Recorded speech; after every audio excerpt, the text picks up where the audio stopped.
Right now, the National Weather Desk, severe threat. Millions of people across the South could see powerful tornadoes, hail, and more today. Smoky skies, how the Pacific Northwest is gearing up for unhealthy air from wildfires. Seattle City leaders say community safety needs to be a major priority. Back in business, how a community came together 1 year after floods devastated its only road leading to Yellowstone National Park. It's going to allow us to have a good summer this year and into the future. Protecting our reefs, how the sunscreen you wear is killing one of our planet's most valuable ecosystems. Holy Hammer time, what experts say this group of sharks was doing along the Alabama coast. From our nation's capital, this is the National Weather Desk. And good morning, everyone. I'm Angela Brown. Welcome to the National Weather Desk. We are watching a severe storm threat this morning across the South. The Storm Prediction Center elevated the risk since yesterday to 4 out of 5. Let's get right to meteorologist Brian Vandergraff with what you need to know this morning. Hey, Brian. Yeah, let's show you this area that we're talking about here from Jackson, Mississippi, through portions of Alabama, all the way over into southwestern Georgia. And what they are talking about is a level 4 out of 5. Here are the threats. Hail in excess of 3 inches, believe it or not, wind gusts in excess of 80 miles, and numerous wide, long-spread, long-lived tornadoes, a possibility through this whole section here. Now, the red is the most intense area, but the orange around it, the enhanced, they too, from portions of Arkansas, as I mentioned, takes that into the mix, as well as even an extreme portion of southeastern portions of South Carolina. So our friends across the Deep South, watching this carefully. If you have friends down there, just give them a heads up. It could be an active night and afternoon all the way through early tomorrow morning across the Deep South. Angela. Thanks, Brian. Storms rolled through Texas last night. This is hail falling in the northern panhandle, not far from the Oklahoma border. There was so much, it almost looked like snow. Look at that. And the hail was big enough to shatter the windshield of the car you're looking at. Meteorologist Corbin Voges also spotted this tornado right here. It was on the ground for about 3 minutes. Thankfully, there are no reports of damage or injuries. A supercell thunderstorm tracked through eastern Texas yesterday as well. Our storm chaser, Brett Adair, was able to capture so many images. Hail the size of baseballs sent drivers scrambling for cover. High winds took down trees and bent some road signs, but there were no reports of significant damage. Look at that hail. 21,000 people have been evacuated in western India ahead of a Cyclone Biparajoy. National disaster response forces have been deployed across the region to help with relief efforts. The cyclone is moving north across the Arabian Sea. Right now, it equals basically to a Category 1 hurricane with sustained winds of 90 miles per hour. It's expected to make landfall on Thursday morning. Seattle is getting ready for the summer when there's a major risk of smoky, unhealthy air due to wildfires. KOMO's Mo Hyder has more on the city's plans for the upcoming season. Parts of the country are grappling with wildfire and smoke danger. With the warmer temperatures here, Seattle City leaders say community safety needs to be a major priority. Our city's location between mountain ranges helps to trap air pollutants like smoke, sometimes for weeks. Seattle had the worst air quality last September in the entire world due to smoke from a fire in the eastern Cascade Range. At a city council meeting, the Public Safety and Human Services Committee got an update from the Office of Emergency Management on their plan when it comes to prepping for the challenges of heat and smoke. OEM is a plan coordinator, and several departments are also part of the efforts. Seattle City Light monitors the power system for load and making sure that there's not too much stress on the system. That often happens during extreme heat events. SDOT will focus on cooling roadways and bridges. The city will also work with different partners to provide cooling stations. And there's also strategies in place for smoke response. During an extended severe wildfire smoke event, the city would work with regional partners to identify indoor spaces that have filtration and establish clean air spaces. And 1 year ago, Yellowstone National Park and surrounding communities were overwhelmed by flood water. You can see it here. Last year's Yellowstone River flood is known as the 500-year flood event. Meteorologist Mitchell Combs explains why it's called that. Terms such as 100 and 500-year floods were developed to place floods in context that allows society to address such issues as the risk to life and property and to study and understand the environmental effects of floods. To define these designations, an annual exceedance probability, or AEP, is used. A 1% AEP is equivalent to the 100-year flood, meaning that a river has a 1 in 100 chance of equaling or exceeding a particular height level in any given year, with an average recurrence of every 100 years. The 500-year flood is far less likely, corresponding to an AEP of just 0.2%, meaning that a flood of this size or greater has a 1 in 500 chance of occurring in any given year. Two stream gauges along the Yellowstone River at Corwin Springs and Livingston reach peak stream flow greater than the 1 in 500-year event. At Corwin Springs, the river crested at a record 14.72 feet. The peak water level at Livingston was also a record at a staggering 11.63 feet. Even the stream flow recorded on the Yellowstone River at Billings was between the 1 in 100-year event and the 1 in 500-year flood at 16.37 feet.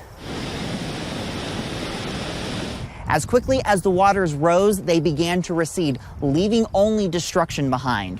Since the flood, much of Yellowstone National Park and the surrounding communities have cleaned up and recovered. However, a full recovery may still be many years in the future.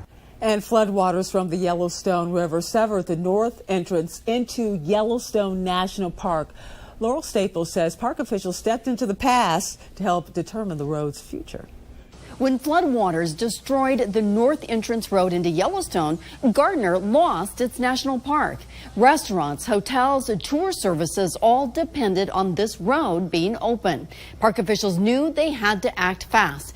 They quickly determined an old one-lane, 10-foot wide dirt road from 1879 that served as the original entrance into Yellowstone would be the fastest and the best way to reconnect Gardner. Just 2 days after the June 13th flood, crews started hauling and applying 20,000 tons of gravel to the road. It's a testament to what can happen when everybody comes together and focuses on getting something accomplished. The old Gardner Road winds for 4 miles. It took 4 months for workers to get it ready to open to the public, paving and turning the old dirt road into 2 lanes and installing 5,000 feet of guardrail for safety, costing around $50 million. We're going to have full access this year. A lot of work to do still, but the reality is that because of the efforts of last summer, it's going to allow us to have a good summer this year and into the future. And an awesome sight for some boaters along the Alabama coast over the weekend. Folks were startled when they saw a small school of hammerhead sharks swam up and around them in clear, shallow waters. You can see it right here. Andrea Ramey has more from a marine biologist about what the sharks were probably doing. Sharks swimming in coastal waters shouldn't surprise anyone. That's where they live. But to capture them in drone footage and from the water swimming up to boaters hanging out around Bird Island isn't typical. That's not a usual sight. Marine biologist Marcus Dryman says the school of hammerhead sharks were likely hunting for stingrays that swim in shallow, sandy areas this time of year. They noticed there were humans there. That's not at all what they're interested in. So it looks like they made a pretty quick exit. Dryman says while people have a tendency to fear sharks, they shouldn't. Particularly not those hammerheads. I mean, the hammerheads that size have very small mouths. They're not interested at all in biting anybody or anything like that. So I would just encourage people to take pictures, enjoy the moment, but definitely not to be afraid. Dryman says shark bites are infrequent and typically involve bull or blacktip sharks that are feasting on a school of fish. If you see a big school of fish swimming through near the beach, there's probably things following that school of fish trying to eat them, things like dolphins and sharks. So just give that school a wide berth, and that would be my best advice. And coming up on the National Weather Desk, we'll head to California to see how firefighters are preparing for what could be an intense wildfire season. And we'll talk with an expert about what you can do this summer to help save coral reefs. And we'd love to share your weather content on the air. You can follow us on all your favorite social media platforms. Just check out the National Weather Desk. We will be right back.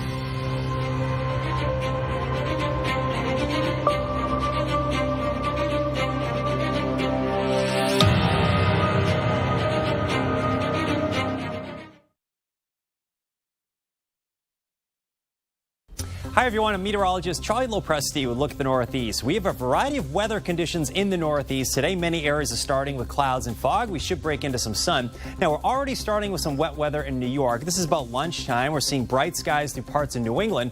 And our greatest chance for some strong or severe thunderstorms will probably be late in the day in southern New England. That's going to be moving out during the nighttime hours. Thursday, we're left with partly sunny skies, warmer temps, with a chance for a few scattered showers. I'm meteorologist Jonathan Myers, and here's a look at the mid-Atlantic region. Through Wednesday, on and off showers. Could even have a thunderstorm, especially during the early to mid-afternoon from west to southeast. And take a look down toward Richmond and the lower Delmarva. Could even take until the afternoon commute to get all this out of here. So potentially may have to break out the umbrellas once again with our next weather maker moving through. Otherwise, relatively warm, some 70s north, 80s south. That's the scene here. I'm meteorologist Vitas Reed. Here's a look at your southeast forecast highs for the day. Looking at 85 in Nashville, a little cooler in Atlanta at 78 degrees, 80 in Macon, 88 in Raleigh, Charleston about 84 degrees, a little hotter down along the coast, 90 in Mobile, 94 Jacksonville, Tampa about 92 degrees. It looks like we'll see some sun and clouds up around Raleigh, nice and clear over parts of Tennessee. Most of the thunderstorm activity through the day will be through Atlanta, back towards Memphis. As we go through the day, still some storms through Georgia and Mississippi.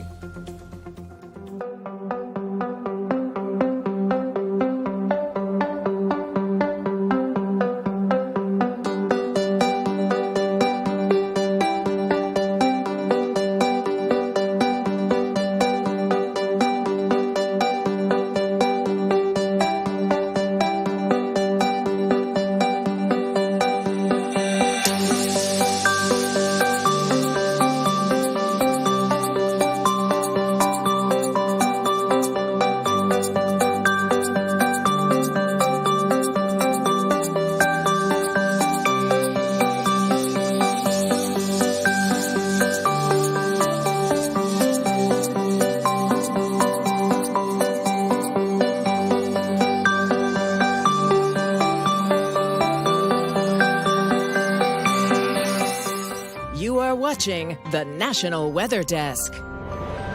In California, more than 130 firefighters graduated from the Wildland Fire Academy on Sunday after a 10-day training. The goal is to have more firefighters prepared to handle more wildfires, but some of their techniques are causing concerns. Sophie Lincoln has that details. Prescribed burning is a common practice among modern firefighting groups to reduce wildfire hazards and help prevent destructive fires in the future. A relatively new technique among firefighting personnel, the practice involves intentional burning of the land to clear downed trees, control plant diseases, improve wildlife habits, and restore natural ecosystems. But long before this technique was picked up by fire departments, it was used by Native American tribes for the same purposes. We lived in this world for thousands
of years.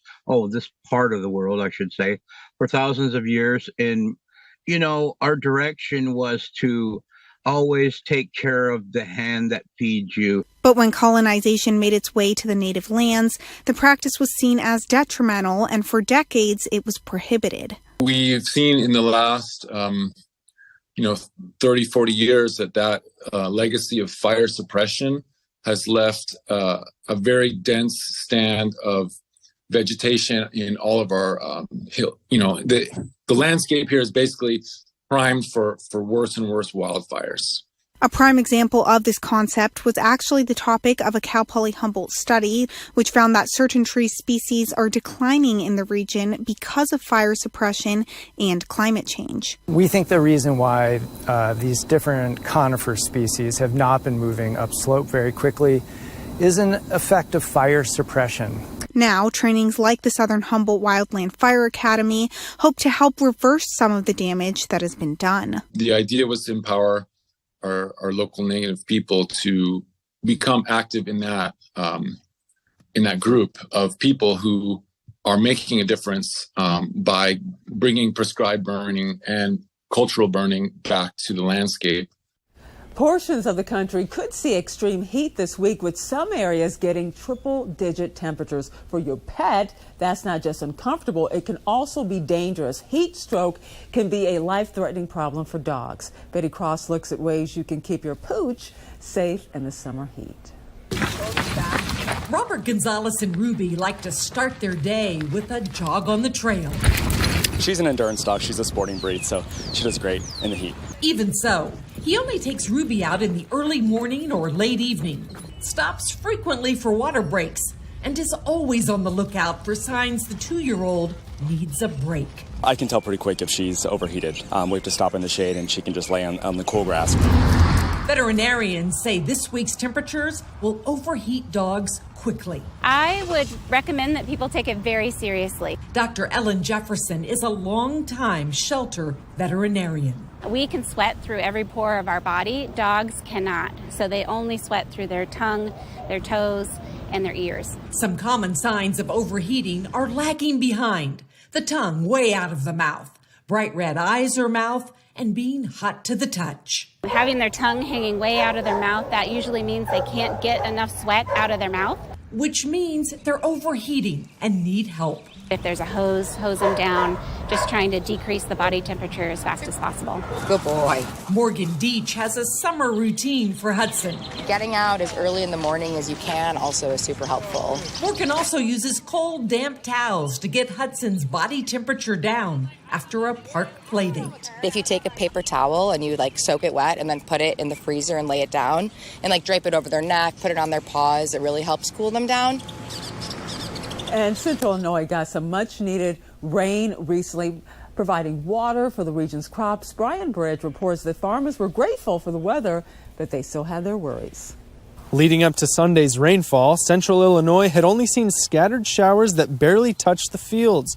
And Sunday's precipitation only registered about 1/4 of an inch in places like Macon County. In this area, we've only received 9 inches of rain for the growing season. There's an elevator that I hauled to about 5 miles from here, and they've had 9 inches of rain since we planted.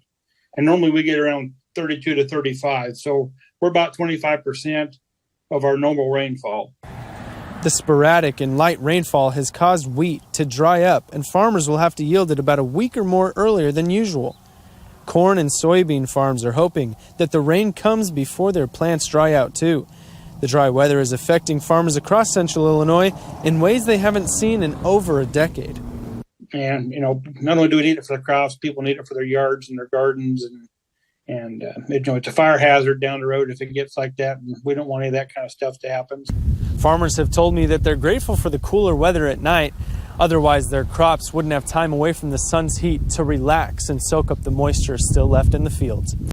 Healthy coral reefs are one of the most valuable ecosystems on Earth, but they are in danger, and the sunscreen you use may have something to do with that. Emily Gracie sat down with a microbiologist to learn more about how human activity is impacting the health of our reefs and why this could be a problem during the next big hurricane.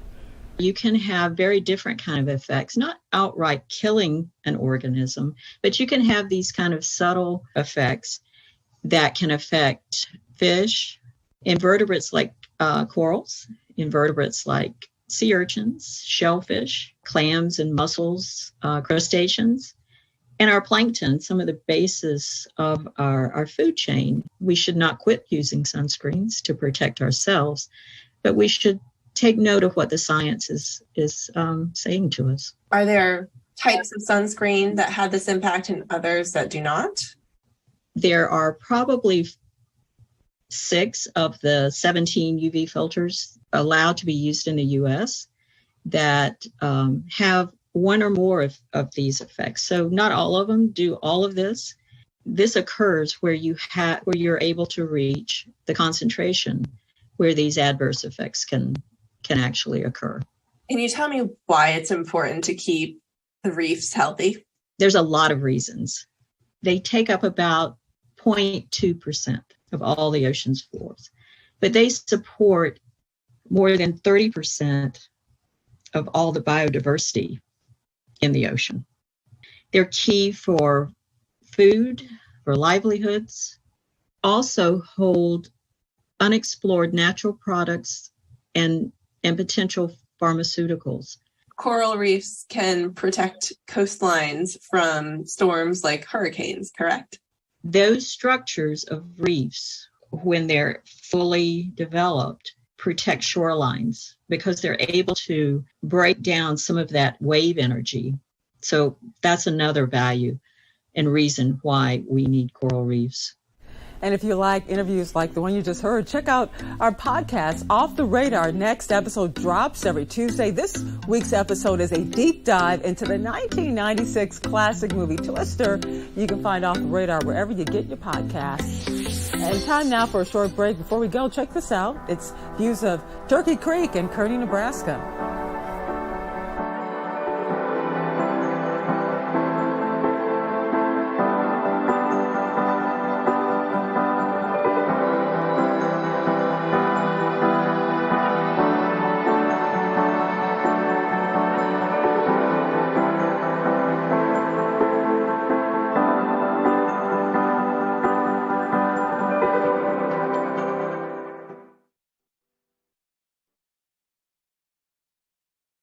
Well, good Wednesday morning, everyone. I'm meteorologist Andrew Buck-Michael. Taking a look at your weather story across the Midwest. There are a few pockets of rain, but for the most part, the majority of the Midwest will be pretty dry for the day today with highs in the 70s and 80s. Warming into the 90s heading into your Thursday with rain starting to move back in from the west and also a little bit of rain out in the Ohio Valley. For your Friday, we continue to see a lot of 70s, 80s, and a few 90s on the way for us with sunshine across a lot of the Great Lakes on Friday.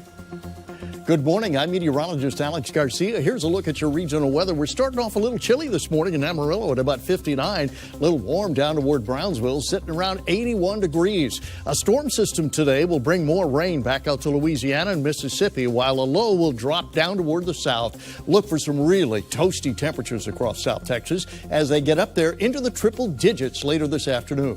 I'm meteorologist Alex Garcia, and that's a look at your regional weather.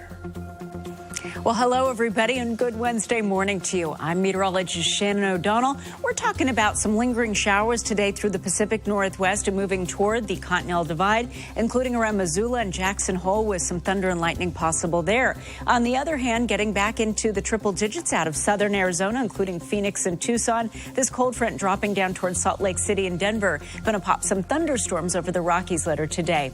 And that's the scene from here.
And as we head deeper into the summer months, the chances for severe storms increase. So what's the difference between a storm warning and a storm watch? Meteorologist Christina Ernie recently posted the answer on TikTok. So picture this. You come in from the gym, you're ready to make your smoothie. What are the things or the ingredients that you need? We need our milk. We need our blueberries. We need our collagen. And we need our protein. Sure, all of these ingredients are something on their own, but when you put them together, combine them, they turn into something totally different. The severe thunderstorm watch, that means that the ingredients are in place in the atmosphere for the potential to see severe weather, like instability, like warm, moist air, like uplift and wind shear. But when you put it all together,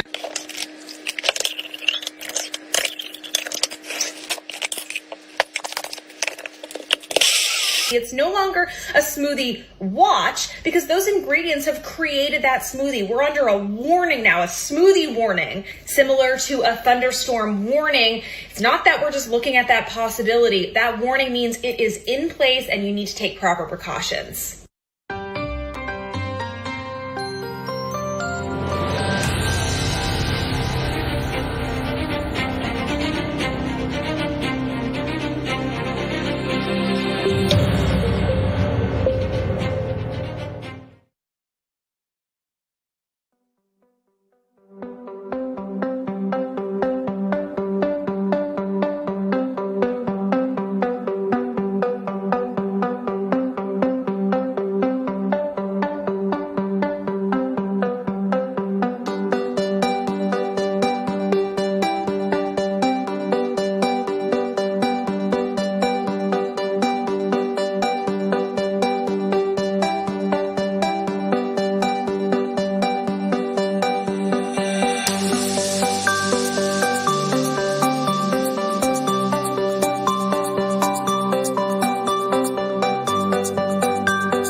And thank you so much for joining us tomorrow on the National Weather Desk. We'll hear from a student in South Carolina who is diving into research to help restore the world's ocean reefs. I'm Angela Brown. Make it a great Wednesday, and we'll see you right back here tomorrow.